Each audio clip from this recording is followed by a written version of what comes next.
Looking to provide your school or organization with high-quality audio products at affordable prices? Andreas Communications specializes in designing microphones, headsets, USB adapters, webcams, and more to ensure online reliable communication. Their EDU series of products are built to withstand the rigors of classroom usage. Andreas Communication partners with iTutor to provide an exclusive discount for Learning Can't Wait listeners of 40% off their noise-canceling headsets. Head to https://andreacommunications.com/iTutor/today to access this limited offer. IPEVO is making online learning simple for educators and students alike. Their affordable and lightweight document cameras let teachers simply plug and play to share anything: homework, live demos, PowerPoints, videos, and more from anywhere. Compatible with any device, teachers can make the most of their document cameras with creative filters, time lapses, stop motion, and more through IPEVO's free software visualizer. IPEVO and iTutor have partnered to provide a 20% discount to all Learning Can't Wait listeners. Visit ipevo.com/iTutor to upgrade your technology today.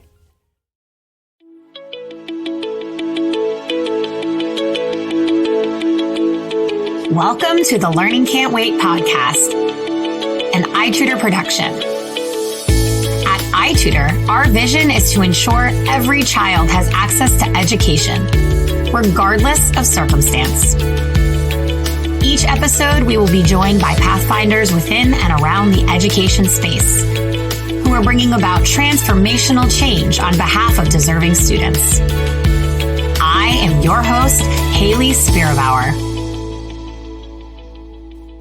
Learning Can't Wait podcast listeners, I have to tell you that just joining this conversation today, I had to stop myself from laughing because the pre-call for today's guest was funny, humorous, entertaining, and contained a lot of important information and knowledge, which I think you'll find as you listen to our speaker today will be true for you as well.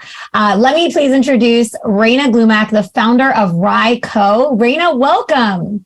Hi, thank you so much for having me today. It is an absolute pleasure to have you on the podcast today. You and I talked, I don't even know, maybe almost 2 years ago at this point, and a lot of things transpired since then, including the growth of your organization. You gave birth to a little one. What else am I missing? Lots of growth, but also growth in like our field. I think education has completely transformed in probably the 2 years that we've been chatting. There's just been so many changes in what's happening in our classroom, what's happening in our communities. COVID made a huge impact to all of those. So excited to kind of get into it today and talk about where all of these different avenues collide. I was vested in education before, clearly a lot more now that I have my own child and trying to navigate this process. It definitely adds another lens to the work that we do. I think it's impossible to talk about the work that we do without talking about the changes over the past 2 years. I'm so glad you named that. I'm excited to dive in with you. So the first question I always ask our guests is, how have you come to be the professional and personal version of yourself? I have to say that my personal and professional is probably so intertwined. I don't know if they're separate entities of themselves at this point. I think building a business and being an entrepreneur is deeply personal. I think a lot of it is also built on relationships, which goes down to who you are as a person authentically and the type of work that we do, especially with the RYE consulting practice. Consulting is giving advice, right? It's people really truly reflecting on your knowledge that you have, how you share it, and the insights that you provide. So I think for me, a big part of my pathway has been people in my professional life getting personal and really sharing with me their experiences. I started my career. I totally thought I wanted to be a classroom teacher. That was always the plan. I met my professor, my second week of college, Julie Dixon, who's an author now at Houghton Mifflin Harcourt, but originally Harcourt for Go Math. And Julie explained to me that there was a life outside the classroom, right? And she took me into her personal world of, I write textbooks and I do professional development. And she mentored me. I worked at Harcourt as an intern, went on, taught. Then I worked at Pearson, and I had an amazing, amazing boss who personally took a vested interest in me and educating me about the field and the market that was in education at Pearson. And that gave me such insights to later building my own business that I've now had for 9.5 years. You know, it's so funny that many people think the only way to be in education is in the classroom. And while a large part of it is being in the classroom, I've heard this a couple of times now on the podcast where folks are saying there are so many different ways you can impact children. And through the creation of content, curriculum, materials for students that we know from research is sometimes just as, if not more important than how it's being delivered, right? It's a cohesive, collective body. So I love that you're naming, this is what I thought about my future, and there was a bend in the road, and this is how I landed here. Definitely. I think a big thing that people don't realize, and look, my entire team at RYE is all teachers, right? We're all former classroom educators, and here we are doing the business side of education. And our clients usually fall into two boats, right? They're either educators that need help with the business concepts of applying and scaling and growth, or it's business people who lack the educator voice, right? And that's definitely a part of the work that we do. It's really filling in those gaps for these folks. But I think being a teacher, you learn so many key skills that can be applied to so many different areas. You can think on your feet. We understand compliance like no other, right? Every other day is something else being thrown at you. We're able to present, we're able to learn, we're able to bend. There's such many key skills that come from educators. And I think the interesting and sad thing that's happening in our classrooms now, right? We have so many teachers who are looking to leave, and people outside of education are A, seeing the amazing skill set these people have, and B, are giving, I think, a lot more attention to the needs of educators that was denied for a long time. I think a lot of people excused and didn't quantify and qualify the work that educators do. But it was different when it was happening in your living room and you saw it firsthand. I could not agree more with that. And it's both sad and heartening that we're getting there. We're getting to a place where people are starting to understand and, like you said, quantify the challenges that face teachers today. So let's go back still in your own journey in education. I'm wondering if you could reflect on your own schooling and share which moments stand out as most transformative for you as a learner. Definitely think the biggest thing for me, twofold. So one, in high school, there was a program called WISE. I was really fortunate that lets you intern into different career fields to figure out what you want to be, which was incredible. I thought I wanted to be a classroom teacher. I had a good feeling about it. And this experience for me was twofold. My sister is 8 years younger than me, which is a pretty big age gap. Now it's great. But when I was in high school, I mean, my sister was in elementary school. It wasn't super cool. And I actually interned at her elementary school. So I got to drive her home from school twice a week, which I think, looking back before I left for college, was a huge bonding thing for us. I think for her, it was super cool to have her older sister pick her up, which most college kids wouldn't have, high school kids would have had that opportunity. But because I was interning in her school, I was already there. I was able to take her home, which was great. We had this bonding time.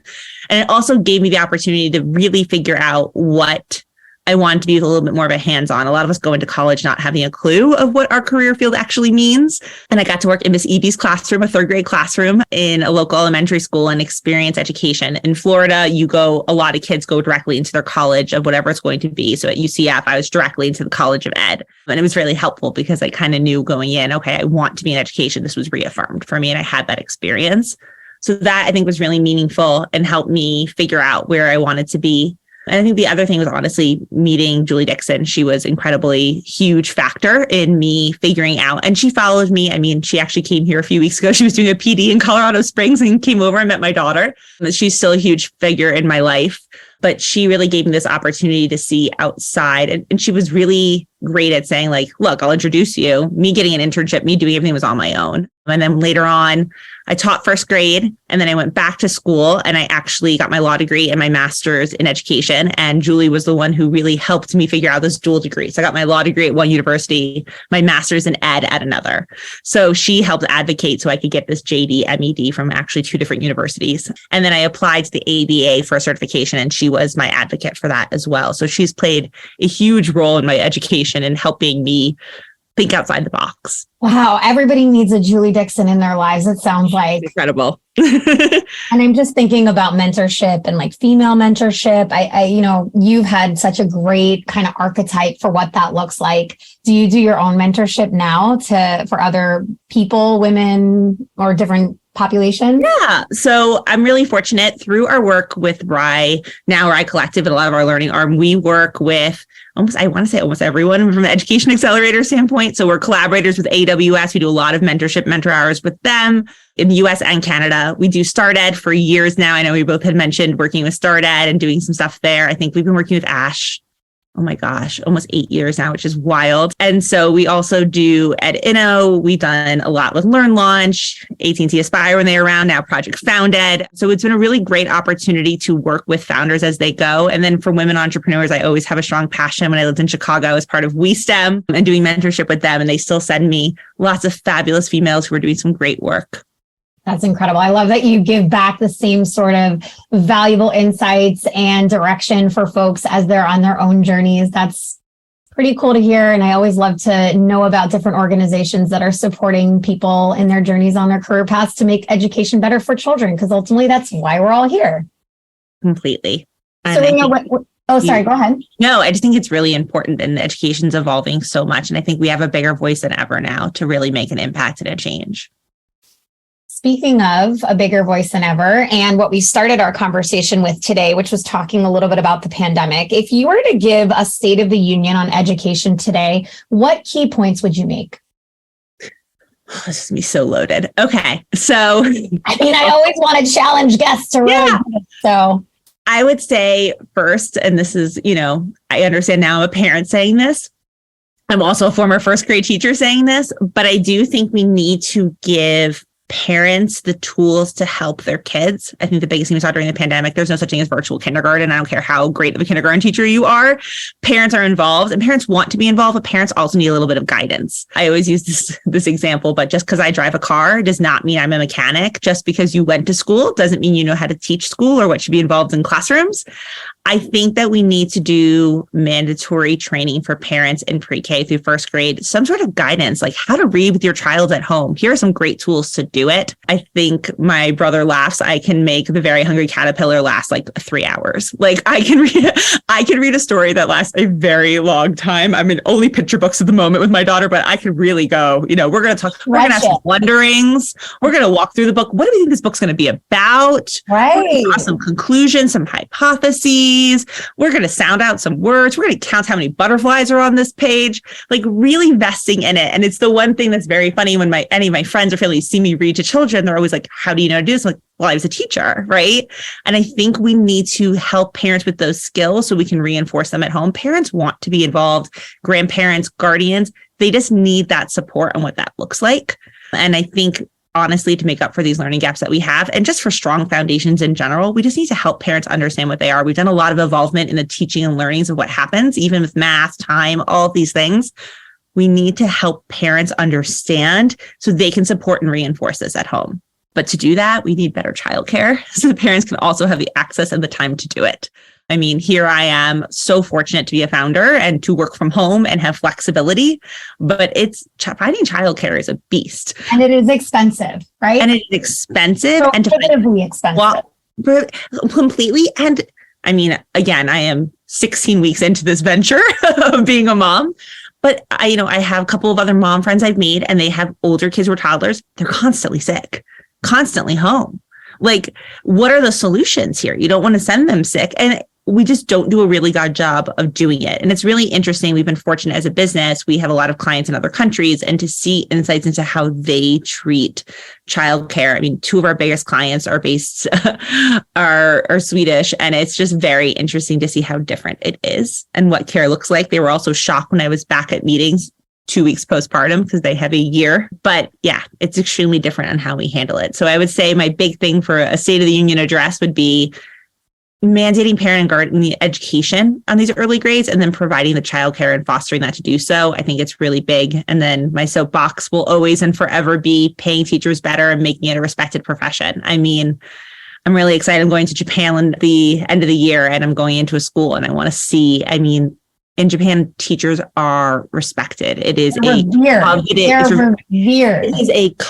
coveted career. And it's so different here in the US. And unfortunately, I've built a business out of incredible women who have left the classroom, who want to still work and be involved in education in a different way. And, I get these women because they get frustrated in the classroom, then they look for something else and they find me. But the reality is that we don't. And the other thing is like, how did this not come to more people's forefront when we're thinking about the pandemic? So if your job is being a teacher and now you're virtually teaching and you have your own child at home, like you would hope that it would have been a little bit more of a light bulb moment. No, everybody has quickly forgotten what year one of the pandemic was. Like that is a theme amongst all of my friends in all different professions, all different parents, especially women, moms. Everyone has forgotten the journey. First of all, they've forgotten how much they were in awe of teachers, right? Yes. Oh my gosh, this job is so hard. Wow, I'm seeing it. It was amazing seeing like all these TikTok videos and all these things on Instagram of like these amazing teachers. Like, can we bring that back? Like, can we have a highlight reel just to remind everyone of like the teacher in like full scuba gear in her living room, like doing a space and science? Yes. Can you please bring that back? Because I think people need to remember like how amazing and incredible these people are that are doing things for your children. Yeah, absolutely. I could not agree more. I love that you're going to Japan. I have a connection to Japanese teaching. I brought a Japanese math curriculum to the United States at a school I founded or with the colleagues that I founded it with. I didn't do it myself. But have you ever read Educating Hearts and Minds? No. Okay, great pre-read for your trip to Japan and for all of our listeners. Educating Hearts and Minds speaks to what schooling is in Japan, how it's, kind of implemented differently, valued differently, the reverence and respect for teachers. Quick read, really enlightening, and something I love to recommend because it was very impactful in how I think about education. I'm literally writing it down. Okay. That will be my plain read. I'm going to have like hours of silence. I don't know what to do. I'm probably going to catch up on a lot of sleep. Sounds like a really good plan for a new parent. It's a very, very delayed honeymoon, but yes, very excited. Oh, I love that. Okay. Well, I can't wait to hear about your trip and about your thoughts on this book when you get back. So, we're talking a lot about the regression, the advancement of education during the pandemic, post-pandemic. I love that you name parents as really a source of light and a source of investment for how to change the state of affairs. And well, you first kind of named it as a problem area, but then gave really concrete solutions about how we can move forward.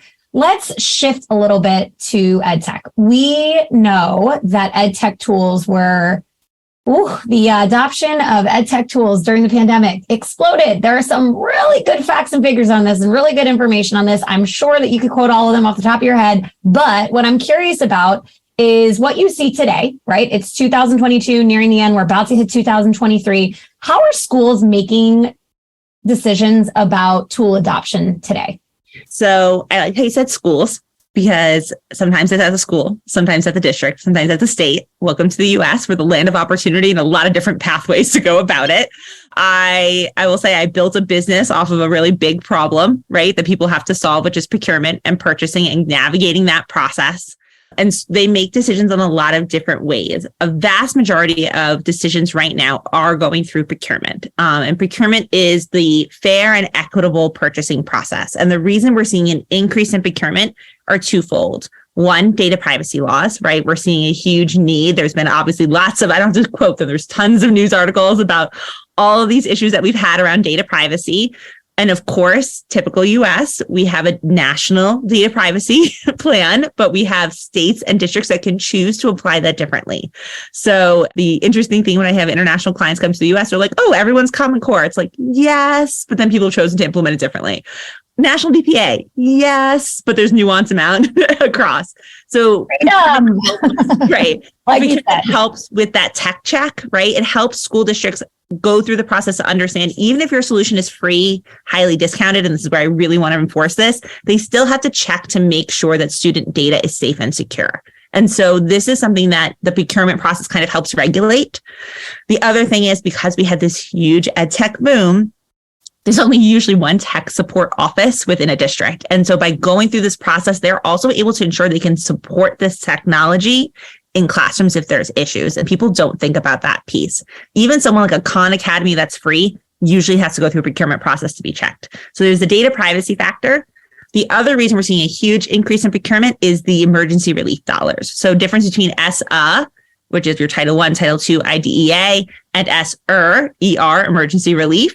Those are reimbursement-based funds. So the paperwork and the forms that have to be done to get those funds back, so kind. These schools are giving EdTech companies the opportunity to help fill them out. So thoughtful. Typical, just facts and figures, typical RFPs prior to the pandemic, we saw 3 to 5 forms. Post-pandemic, we're seeing 7 to 11.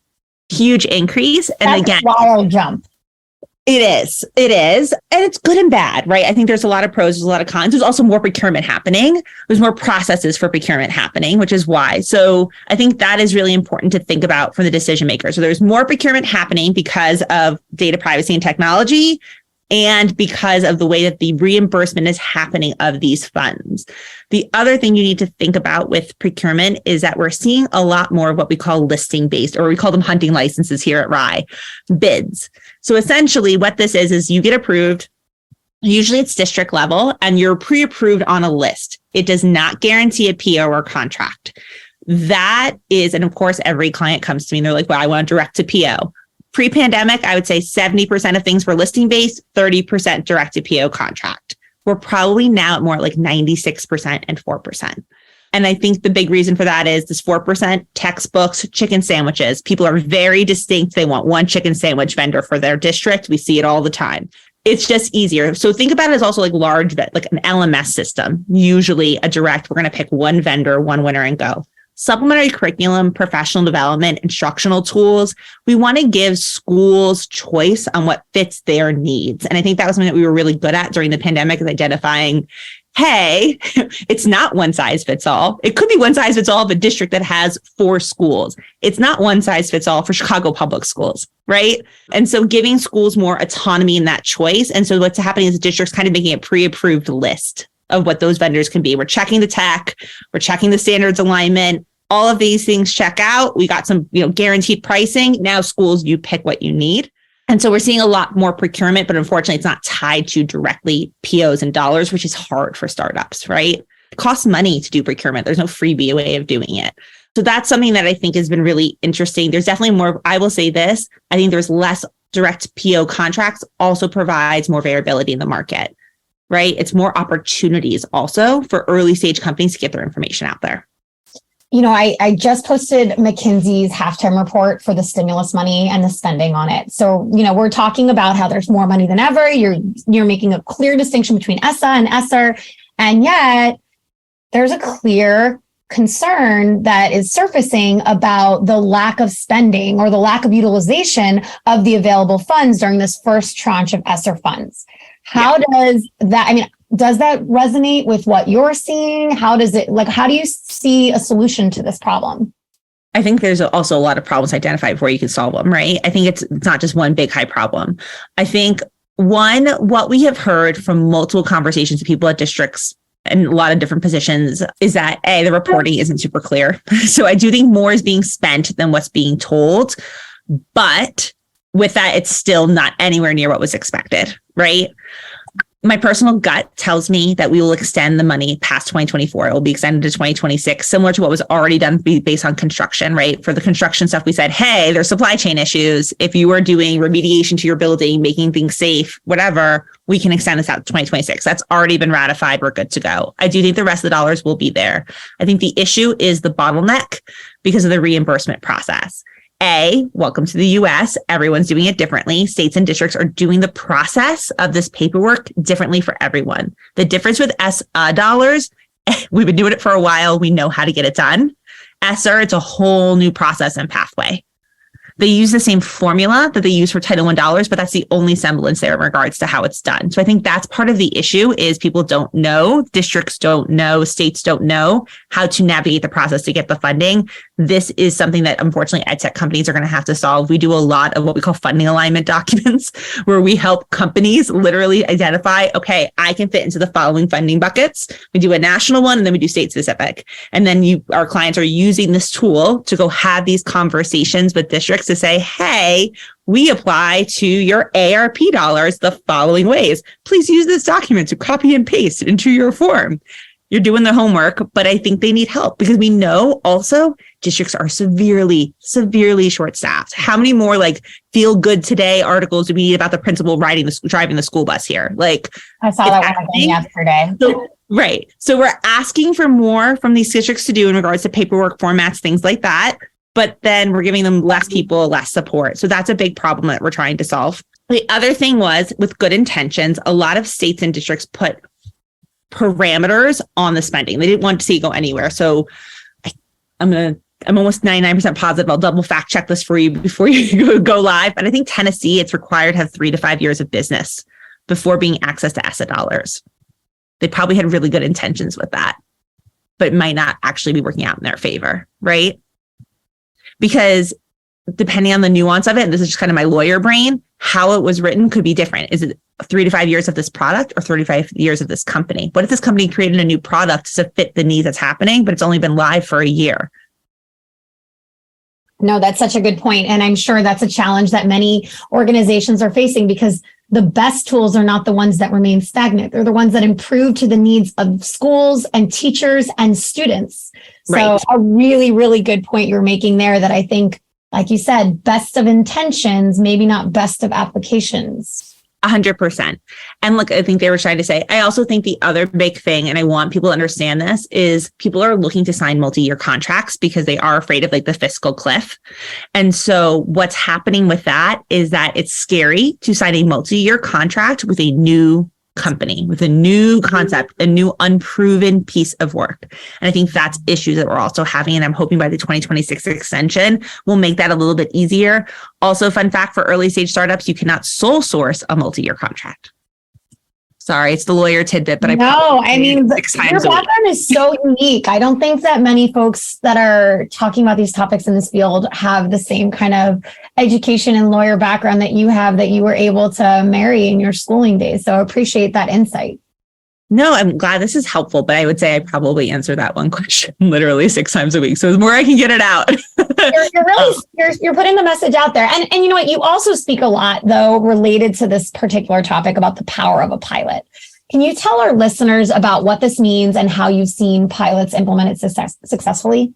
Oh, fabulous. I love talking about pilots. So we're actually doing a pilot workshop later this month through RYE Collective. But a big part of pilots should lead to purchase. It is a quality over quantity play. And the reason is, and I'm just giving all the negative Tennessee right now, but like Tennessee requires 10 references for some of their work. That is really hard for an early stage company, but you can use pilots as a reference. So if you have a pilot that really shows best practice of your implementation, that can be used for procurement-based references, which is really important because I would say 98% of RFPs require at least a minimum of 3. So super important to have. I would say every company should have like 5 on hand. So what I say, a quality pilot, I'm meaning the following things. 3-month minimum. It takes 3 months to show fidelity of implementation of a product. If it's less than 3 months, you might have a trial, not a pilot on hand. I understand there's products and nuance to it, but at the end of the day, as a teacher, I will tell you, it's 1 month for me to learn about your product, another month for me to put it into action, 3rd month is being implemented with fidelity. Minimum 3 months. A great time of year for these types of things is right when we're coming up. So we're doing a procurement workshop now because you should be talking about procurements in December, January, implementing in February. So you can get like a February, March, April, May going on. Teachers are confident in their classroom. They know their students. They're able to really implement in a really great way. The other thing you have to think about, a couple other areas. Identifying your best practices. I'd be shocked at how many pilots I see that don't tell you, hey, you have to implement our product 3 times a week for 20 minutes or twice a week for 30 minutes. Giving those best practices and parameters is super important. You're not going to get KPIs and outcomes if they use it once every 6 weeks, right? You want to make sure it's implemented the way that you intended. Also, what the tech specs are, right? Do they need one-to-one computers? Do they need an iPad? What are those things that are required to implement your pilot successfully? Identifying data and survey information. What are you getting out of this pilot? It's also a good trick. You can use data collection and survey collection to lower your cost.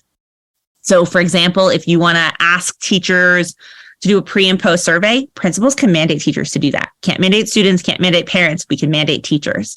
So saying, hey, we're going to do a pre-survey. It's going to be 10 questions. It's going to be 2 weeks prior to the pilot starting. We're going to do a post survey 2 weeks after. Also 10 questions, Survey Monkey, here we go.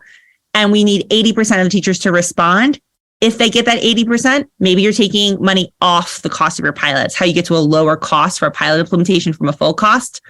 So a good example for that, let's say your pilot's like $5. I'm going to take $2 off if 80% of your teachers respond to our pre and post survey. That has value to you as a startup company, right? You need that survey feedback. Maybe you'll take off, maybe you want this thing to be free. I don't love free, but that's fine. Maybe you take $3 off. That principal is going to be a reference for you. Hey, the little video testimonial, because we know that reference is really helpful for procurement.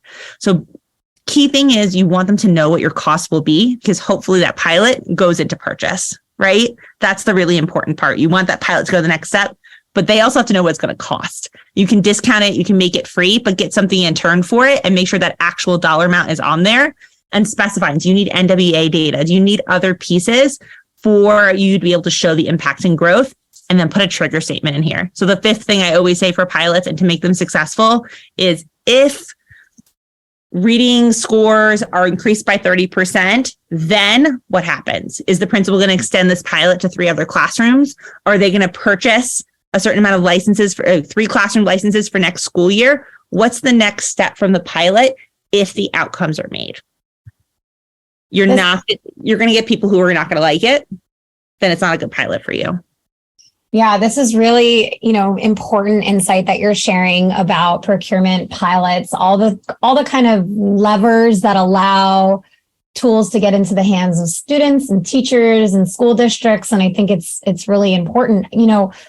We keep alluding to this EdTech bubble and the reasons why we have to have some constraints on it for data privacy reasons. I personally always go back to how many things can a teacher remember to keep track of and still be effective? Like, I think about that consistently. And then you get down to the student level. Hopefully you have single sign-on, so your kid only has to remember one password, but then how many different ways of operating in a space can a student keep track of as well? So I want to just shift for kind of the last section of our conversation to this idea that is being discussed that the EdTech bubble might burst. How are you feeling about that statement that I'm seeing as like a headliner every couple weeks? And do you think that it's true? I mean, I completely resonate with everything you just said. In my classroom, I had a peanut butter and jelly board. Peanut butter was your username, password was your jelly, and the kids had to take both off and bring it to their computer because single sign-on wasn't a thing. I'm really dating myself right now. I'm dating myself, but it didn't exist, right? And so you had your password and your sign-on. So look, I started my business in the bubble, right? I think 2013, we had the introduction of Common Core and SaaS technology. And then all of a sudden you could be an EdTech startup in your mom's basement in Oklahoma and you could sell in Hawaii and New York, right? That was the first bubble that burst. I think right now it is a bubble. I don't think it's going to burst. I think it's going to plateau. I think we've hit our limit. I think, the pandemic created a need. The release of funding created an opportunity, right? And I think visibility into teachers and parents needing new tools really hit.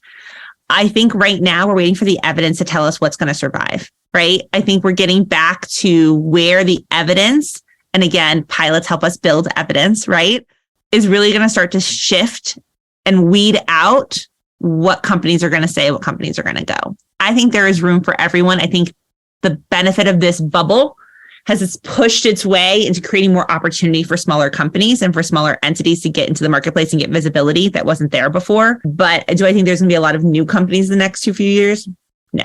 I think we're going to kind of suss out where we're at, and evidence is going to help support where there's need. We're also missing a ton of data on what the kids actually need right now. There's a lot of lights being shown on yes, it's math, it's literacy, but what parts of literacy are needed? How are they needed? What does that instruction look like? It goes back to what I really want, education for parents to help support these kids to be able to do whole child learning approach.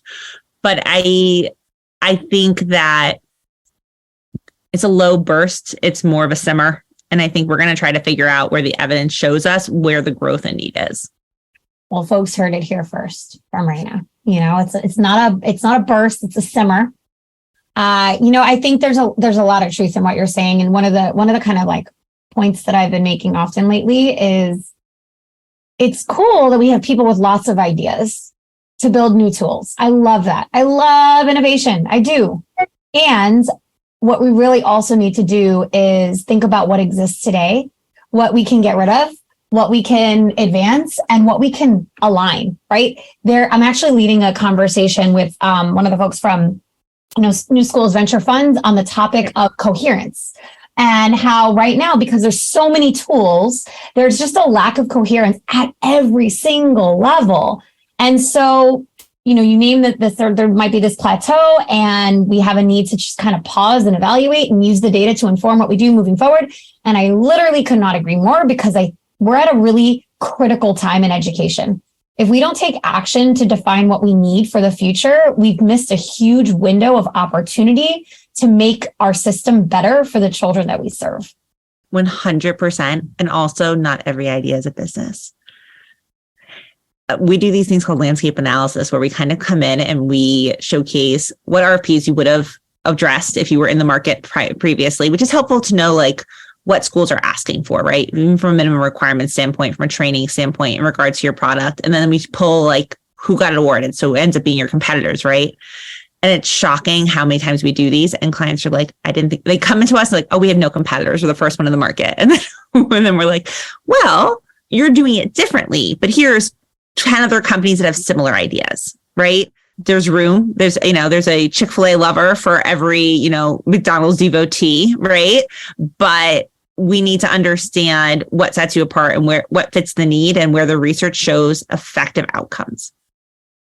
I think that leaning on research and ending the crux of our time together today on the topic of research is my favorite place to leave it. But I have one more question for you, Rayna, which is, what advice would you give a teacher starting their career? I'm going to go to my favorite teacher, Bill Nye. And his quote is, everyone you will ever meet knows something you don't. I think the best thing about teachers is that they're always learning and they're curious, and just to keep that alive and don't let that settle. I have friends who've taught kindergarten now for 15, 20 years. God, I've been out of the classroom a long time. And I'm like, how are you still excited about kindergarten? You're still in the same grade. And it's you're always learning and evolving and doing something new. And I think don't lose that. I think it's really easy sometimes to be a little despaired about what's going on, all the different pieces, but to really always stay curious and excited to learn more things and about how it evolves and education evolves is just really, really important for a teacher, because you want to instill that in your students and model that as well. Ooh, kindergarten. That was the hardest grade I ever taught.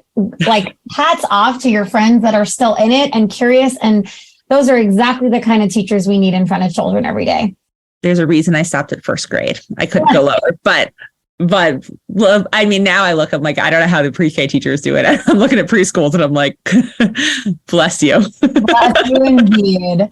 Rayna, it has been such a pleasure having you on today. I am so grateful you shared your very busy time with the listeners of the Learning Can't Wait podcast. Thank you for joining me. Thank you so much for having me.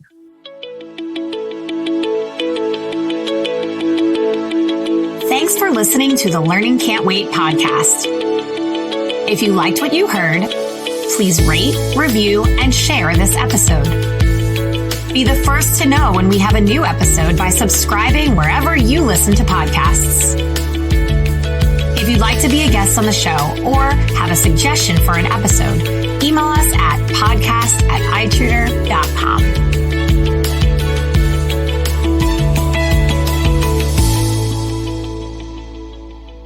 Your campus needs teachers now, and we've got you covered. With over 1,500 state-certified educators from across the U.S. ready to serve both your part-time and full-time requirements, iTutor is perfectly poised to virtually meet all your academic needs with live educators in and around school hours. Learn how today at itutor.com.